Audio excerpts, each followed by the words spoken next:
আপনি তারা দেখেন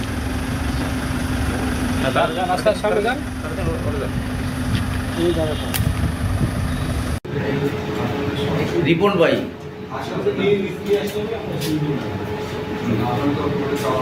টিয়াখালী ইউনিয়নের ৯ নং ওয়ার্ডের পশ্চিম বাদুরতলী গ্রামের গত 14/7/2025 তারিখে আনুমানিক রাত 2টা থেকে 3 ঘটিকার সময় ডাকাতি এবং গণধর্ষণের ঘটনা ঘটে।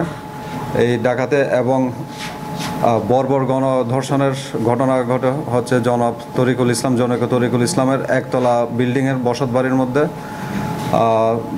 2টা থেকে 3টার মধ্যে ঘটনার সময় প্রথমে সেখানে মোটামুটি 6 থেকে 7 জন অংশ নিয়েছিল ডাকাতি এবং গণধর্ষণের ঘটনায়।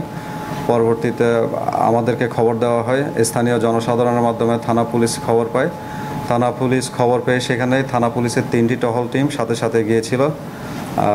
তারা টহল টিম গিয়েছিল এবং আমাদের পুলিশ সুপার স্যার এবং জেলা পুলিশের ঊর্ধ্বতন কর্মকর্তাবৃন্দ প্রথম প্রহরেই সেখানে গিয়ে ঘটনাস্থল পরিদর্শন করেন। দ্রুত পুলিশের ব্যবস্থাপনায় গণধর্ষণের শিকার আমেরিকান নাগরিক ভিকটিমকে সাথে সাথে হসপিটালে নিয়ে আসা হয় এবং তাকে প্রয়োজনীয় চিকিৎসা প্রদান করা হয় এবং আলামত সংগ্রহ করা হয়। পরবর্তীতে জনাব তরিকুল ইসলাম বাদী হয়ে পটুয়াখালী থানায় মামলা দায়ের করেন, ডাকাতি মামলা 395, 397 এবং তার সাথে নারী ও শিশু নির্যাতন দমন আইনের 9-1 ধারায় তিনি মামলা করেন।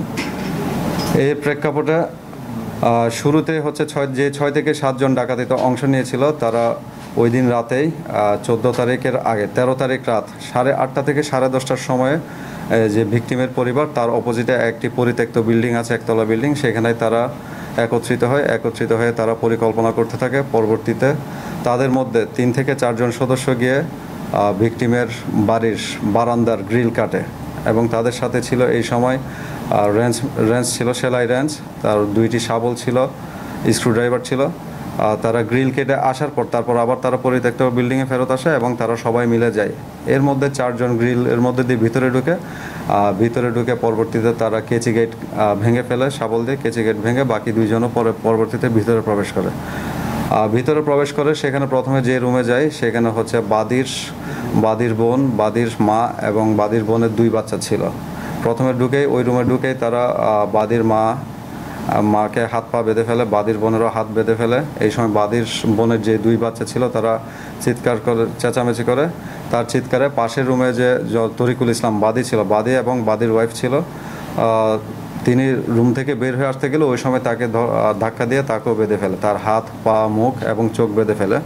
পরবর্তীতে তারা ওখানে ডাকাতির ঘটনা ঘটানোর পরে এই সময় তারা নগদ 50,000 টাকা এবং স্বর্ণ আনুমানিক 13 ভরির মতো স্বর্ণ তারা লুণ্ঠন করে। পরবর্তীতে বাদীর ওয়াইফকে, যিনি আমেরিকান নাগরিক, তাকে ধরে তারা পাশের রুমে নিয়ে যায়। পাশের রুমে নিয়ে এই পৈশাচিক এবং বর্বর গণধর্ষণের ঘটনা ঘটায়, পালাক্রমে ধর্ষণ করে। পরবর্তীতে আনুমানিক 3টা ঘটিকার আশেপাশের সময় তারা সকালে তাদেরকে হুমকি ধামকি এবং ভয়ভীতি দেখিয়ে, পুলিশকে না জানানোর জন্য ভয়ভীতি দেখিয়ে তারা ঘটনাস্থল থেকে পলায়ন করে। পরবর্তীতে এই ঘটনার পরপরই আমাদের বরিশাল রেঞ্জের ডিআইজি স্যার আমাদের পুলিশ সুপার মহোদয়কে কল করে এবং সার্বক্ষণিক যোগাযোগ রাখে, তিনি দিক নির্দেশনা প্রদান করেন। এই সময় এই ঘটনা উদ্ধারের জন্য প্রথম থেকে আমাদের জেলা পুলিশ এবং জেলা গোয়েন্দা শাখার একাধিক টিম মাঠে কাজ করছে, অভিযান করছে। আমরা ভিকটিমের পরিবারকে জিজ্ঞাসাবাদ করেছি, স্থানীয়ভাবে তদন্ত করেছি, তথ্য উপাত্ত সংগ্রহ করেছি।